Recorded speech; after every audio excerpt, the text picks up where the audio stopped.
Students, last class में हमने set के बारे में डिस्कस किया था। सेट की डेफिनेशन और सेट का रिप्रेजेंटेशन ये हमने लास्ट क्लास में कर लिया है और उसके बेसिस पे आपको वर्कशीट भी प्रोवाइड की गई थी, तो आई होप आपने उसको कर लिया होगा। नाउ आज का टॉपिक है हमारा different types of set. Means आज के टॉपिक में हम सेट के बारे में क्या करेंगे, यहाँ पर डिस्कस करेंगे, साथ में जो उसके टाइप्स होते हैं वो भी हम यहाँ पर आज एक्सप्लेन करेंगे। तो जैसे थोड़ा सा मैं आपको रिवाइज कराऊंगा about the set. Then what is set? Set is a well defined collection of objects and these objects are called elements or members of a set, and it is generally represented by any capital letter of English alphabet like that A, B or C, and the elements of the sets are written under the curly bracket like that this one, इस तरीके से। तो यहाँ पर आज हम different types of sets करने जा रहे हैं। तो इसमें सबसे पहले फर्स्ट सेट हमारा है एम्प्टी सेट। एम्प्टी सेट, तो empty set means, empty means क्या होता है? ब्लैंक, जिसमें कोई भी एलिमेंट्स नहीं होते हैं। तो एक ऐसा सेट जिसमें एलिमेंट्स क्या हो? निल हो। देन इस टाइप के सेट को आप क्या बोलेंगे? एम्प्टी सेट बोलेंगे। तो इसकी डेफिनेशन है a set is said to be empty set if it does not have any element.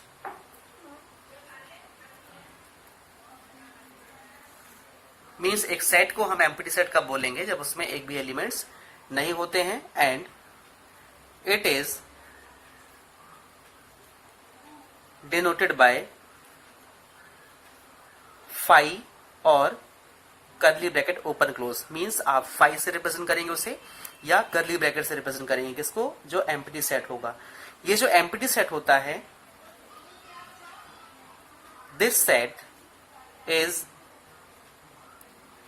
Also called null set और void set.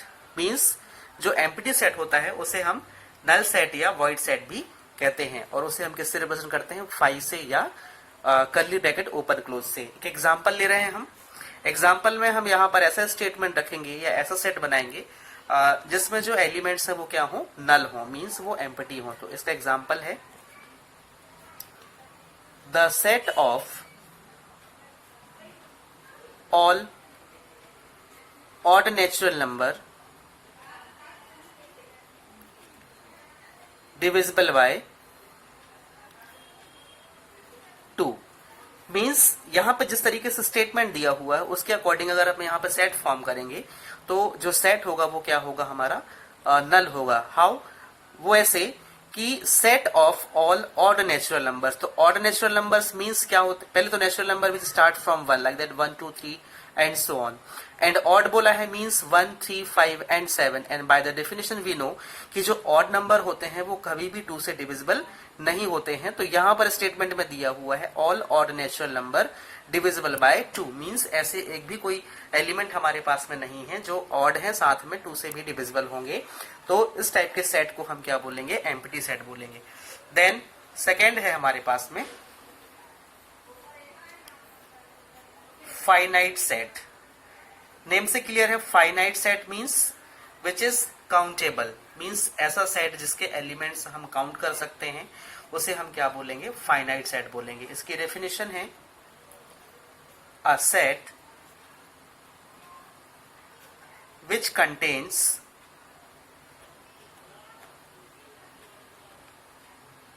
Finite number of elements is called a finite set। इसमें हम example ले रहे हैं। Example है the set x such that x belongs to n। इसका meaning है कि एक हमने x यहाँ पे सेट में x क्या है? एलिमेंट्स को रिप्रेजेंट करेंगे। तो वो एलिमेंट किस तरीके से हैं? जो कि नेचुरल नंबर में बिलोंग करते हैं and x less than equal to 10। तो यहाँ पर जो हम सेट बनाएंगे तो इसमें डेफिनेशन में क्या दी हुई है कि जो x है वो क्या है? नेचुरल नंबर है which is less than equal to 10 means वो नंबर्स जो 10 के इक्वल या 10 से लेस है, मीन्स 1 2 3 4 5 6 7 8 9 एंड 10। तो ये जो ग्रुप बनेगा नंबर्स का, इसको हम क्या बोलेंगे? सेट बोलेंगे। And which type of set is this? Finite set, because क्योंकि हम इसके जो एलिमेंट्स हैं उनको हम क्या कर सकते हैं? यहाँ पर काउंट कर सकते हैं। तो यहाँ लिखते हैं अपन is a finite set because number of elements is, or we can say number of elements are countable, means जो भी नंबर है यहाँ पर उसके एलिमेंट्स को हम क्या कर सकते हैं? काउंट कर सकते हैं। That's why it is a finite set. Next है third, infinite set. Infinite means uncountable. बहुत सारे ऐसे एग्जाम्पल है हमारी डेली लाइफ में प्रैक्टिकली भी ऑब्जर्व की, जहां पर हम इनफाइनाइट सेट के बारे में डिस्कस करते हैं और हम अपने यूज में भी उसको लेकर आते हैं। तो अभी पहले इसको अपन डिफाइन करते हैं, फिर उसके एग्जाम्पल एक्सप्लेन करूंगा। तो इनफाइनाइट का सिंपली मीनिंग है विच इज अनकाउंटेबल, जिसको अपन काउंट ना कर सकें। एक एग्जाम्पल ले लेते हैं अपन, number of stars in the sky. जो स्टार्स हैं उन्हें आप काउंट नहीं कर सकते हो। तो इसकी डेफिनेशन है a set which is not finite और which contains infinite number of elements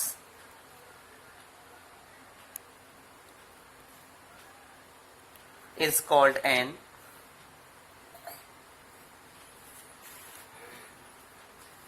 infinite set। Example ले रहे हैं हम यहाँ पे। तो एग्जाम्पल में है the set of points on a line is an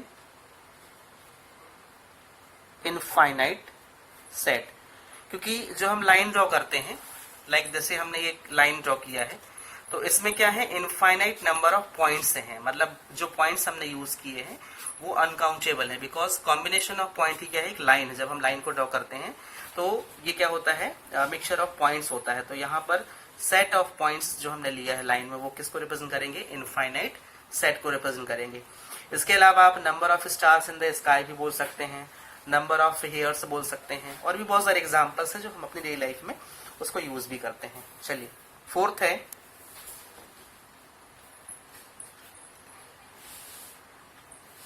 singleton set.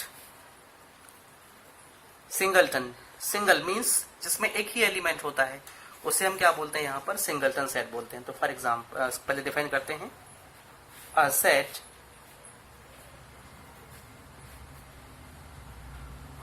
which contains only one element is called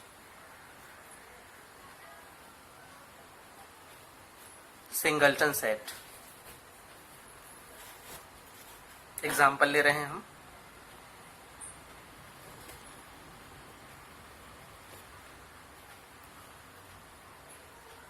ये 5 लिया मैंने, कर्ली ब्रैकेट में 5 लिखा है, is a singleton set.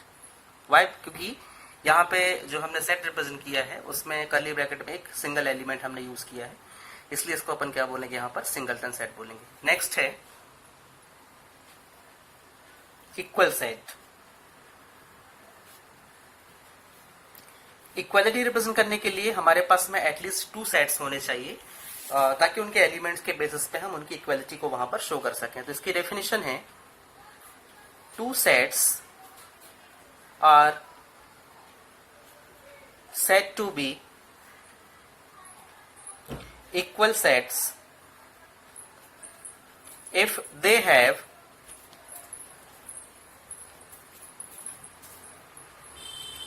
Same element. एक एग्जांपल ले रहे हैं हम। A is equal to 2, 4, 6 and 8 and B is equal to x such that x is an even natural number less than 10। तो देखिए जो हमारा सेट बी है वो किस में है, आपका सेट बिल्डर फॉर्म में है, और जो सेट ए है वो आपका रोस्टर फॉर्म में है। तो रोस्टर फॉर्म में we have the element 2, 4, 6 and 8, और जो सेट बी दिया हुआ है ये सेट बिल्डर में है। लेकिन जब इसको हम रोस्टर फॉर्म में या टेबुलर फॉर्म में रिप्रेजेंट करेंगे then this becomes 2, 4, 6 and 8 again, क्योंकि यहाँ पे स्टेटमेंट लिखा हुआ है an even natural number less than 10, means 10 से लेस नेचुरल नंबर्स, वो किस टाइप के, इवन टाइप के। तो जब इसको अपन रोस्टर में रिप्रेजेंट करेंगे तो again we will get 2, 4, 6 and 8। That's why इसको आप ऐसे लिख सकते हैं b is equal to, that is करके b is equal to 2, 4, 6 and 8। तो यहां पे क्या हो जाएगा, hence a is equal to b। तो ये क्या हो जाएगा, हमारा इक्वल सेट हो जाएगा। एक क्वेश्चन हम ले रहे हैं यहाँ पर। तो जो एक्सरसाइज होगी यहाँ पर, जो वर्कशीट होगी या जो क्वेश्चंस होंगे यहाँ पर, वो किस पर बेस्ड होंगे, जो आज हमने कॉन्सेप्ट क्लियर किया है about the sets, means different types of sets and equality of two sets. उसके बेसिस पे हमें कुछ क्वेश्चंस यहाँ पर सॉल्व करने हैं। Then some of them I am doing here. तो फर्स्ट क्वेश्चन आपका दिया हुआ है, which of the following are example of null set. यहाँ पर कुछ एग्जाम्पल्स हमने लिए हैं और इन एग्जाम्पल के बेसिस पे हमें ये चेक करना है कि इसमें से कौन से सेट नल है और कौन से नहीं है। तो जैसे कि फर्स्ट इसका दिया हुआ है set of even prime number. यहाँ पर दो चीजें जो आपको समझनी है, एक तो prime number. Prime number means which is divisible by 1 और इटसेल्फ, मीन्स या तो जो वो खुद से डिवाइड हो या 1 से डिवाइड हो। तो ऐसे केस में हमारी जो लिस्ट है प्राइम नंबर्स की वो क्या है, 2 से स्टार्ट होती है, 2, 3, 5, 7, 11 एंड सो ऑन। तो ऐसे नंबर्स जो या तो खुद से डिवाइड होते हैं या 1 से डिवाइड होते हैं। तो जो 2 है वो हमारा क्या है, सबसे पहले प्राइम होने से पहले 2 क्या है, हमारा इवन नंबर है, बिकॉज इवन नंबर की डेफिनेशन क्या होती है, जो 2 से डिविजिबल होते हैं। तो यहाँ पर 2 जो है ऐसा नंबर है जो 2 से डिविजिबल भी है, साथ में वो प्राइम भी है, क्योंकि 2 को या तो हम 2 से डिवाइड कर सकते हैं जो कि वो खुद है, या हम उसको 1 से डिवाइड कर सकते हैं। तब इस केस में क्या होगा, जब हम इसमें सेट बनाएंगे तो हमारे पास में एक एलिमेंट मिलेगा दैट इज 2। तो जो फर्स्ट वाला आपका स्टेटमेंट है वो नल सेट नहीं होगा, बिकॉज इसमें हम एलिमेंट्स क्या बना रहे हैं, यहाँ पर 2 मिल रहा है हमें, तो यहाँ पर हम लिखेंगे नॉट नल। रीजन में जो मैंने समझाया उसको आप यहाँ पर लिख सकते हो, बिकॉज इसमें जब हम सेट बनाएंगे तो सेट फॉर्म होता है, इसलिए हम इसको नल सेट नहीं बोल सकते हैं। नेक्स्ट हमारे पास में है सेट बिल्डर फॉर्म में लिखा हुआ है example, x such that x is a natural number in which x less than 5 and x greater than 7। ध्यान देना, ये कंडीशन ऐसी है जो एक ही बार में हमारी सेटिस्फाई होनी चाहिए। मींस x क्या है, यहाँ पर एक नेचुरल नंबर है। कोई भी आप एक नेचुरल नंबर लेंगे, लेकिन वो नेचुरल नंबर कैसा हो, इस कंडीशन को सेटिस्फाई करता हुआ होना चाहिए। तो कंडीशन में लिखा हुआ कि वो 5 से छोटा हो और साथ में 7 से बड़ा भी हो। तो कैन यू गेस, ऐसा कोई नंबर हमारे पास में है जो 5 से छोटा भी हो, साथ में वो 7 से बड़ा भी हो? नो, ऐसा कोई भी नंबर हमारे पास में नहीं है जो कि कॉमन है। तो इसलिए क्या होगा, हमारा नल सेट होगा। इसका एग्जांपल समझा दे रहा हूं मैं। x लेस देन 5 मतलब 5 से लेस नंबर कौन से हैं, 4, 3, 2, 1 एंड सो ऑन। यहाँ पर x से ग्रेटर नंबर क्या है अपना, 7 से ग्रेटर नंबर क्या है, मतलब 7 से ग्रेटर नंबर है हमारे पास में 8, 9, 10, 11। तो दोनों में कॉमन कोई नंबर हमारे पास में यहाँ पर नहीं है। दैट्स वाई ये जो है वो हमारा क्या होगा, सेट नहीं होगा। तो यहाँ पर हम लिखेंगे, मतलब ये नल सेट नहीं है, ये नल सेट है आपका। इसको अपन क्या लिखेंगे, नल सेट, क्योंकि यहाँ पर ऐसा कोई भी एलिमेंट्स नहीं है जो कॉमन होगा। थर्ड हमारे पास में दिया हुआ है, y such that y is a point common to any 2 parallel lines। Suppose ये हमारे पास में 2 पैरेलल लाइंस हैं। अब इन दोनों पैरेलल लाइंस में कोई 2 कॉमन पॉइंट्स हमको बताने, मतलब कोई भी एक ऐसा कॉमन पॉइंट मिल रहा है कि आपको, ये लाइन जो है वो डिफरेंट पॉइंट्स ऑफ कलेक्शन है, ये भी जो है वो डिफरेंट पॉइंट्स ऑफ कलेक्शन है। लेकिन इन दोनों में से एक कोई भी ऐसा ये दोनों लाइन मतलब किसी एक पॉइंट को ऐसा इंडिकेट नहीं कर सकती है जो दोनों के लिए कॉमन पॉइंट हो। तो ये भी क्या होगा, हमारा जो थर्ड स्टेटमेंट है वो भी क्या होगा, नल सेट हो जाएगा। तो यहाँ पर हम इसके आंसर में क्या लिखेंगे, नल सेट लिखेंगे। ये है आपका नल सेट। सिमिलरली आगे जो हमें एक्सरसाइज मिलेगी उसमें हमें finite set, infinite set, singleton set, ये सब चेक करने के लिए मिलेगा। तो आई होप आप उसको कर सकते हैं। आपको कंटेंट्स जो मैंने पहले अभी समझाया था वो आपको समझ में आ गया है, और उसके बेस पर जो भी क्वेश्चंस आपको दिए जाएंगे वो आप वहां पर इसको इजीली सॉल्व कर सकते हैं। एक क्वेश्चन हम ले रहे हैं यहाँ पर जिसमें पर कोई इक्वालिटी दिखाना है। तो क्वेश्चन है हमारे पास में check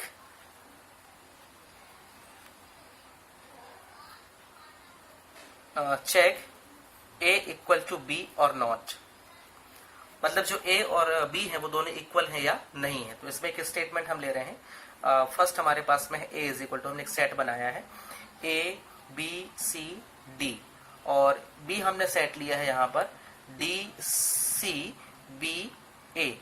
bye observing set A में जो एलिमेंट है वो क्या है, ए बी सी डी है।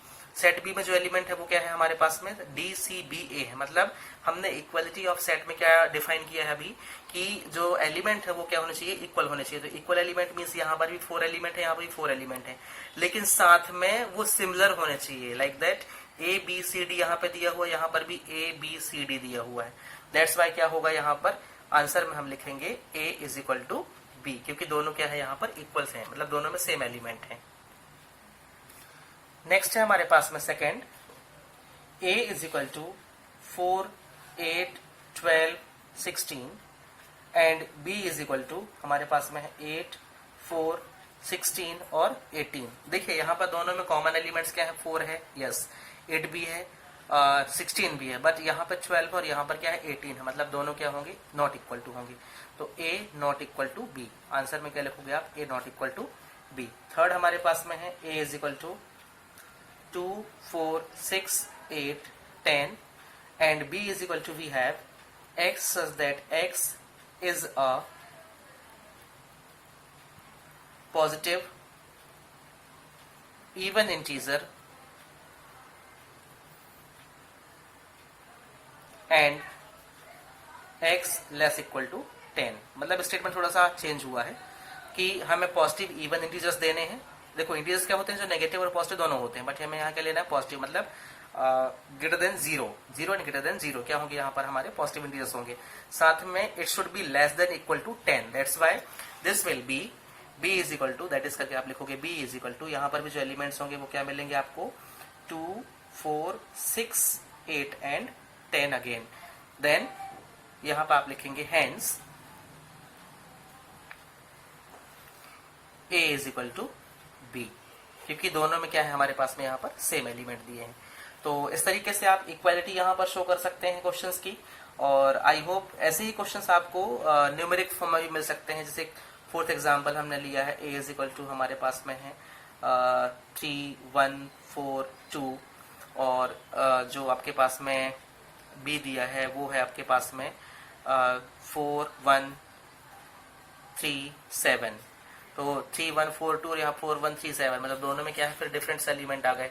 तो इस केस में क्या होगा, इसका आंसर क्या हो जाएगा आपका a not equal to b, है ना। तो इस तरीके से स्टूडेंट्स आप क्वेश्चंस में जो भी आपको एक्सरसाइज आपको दी जाएगी आज, उसके आप सॉल्व कर सकते हैं, और जो भी कंटेंट्स हैं आप उसको नोट भी करेंगे। वर्कशीट को जो क्वेश्चंस रहेंगे उसमें जो कॉन्सेप्ट हमने आज क्लियर किया उसको आप अप्लाई करिए।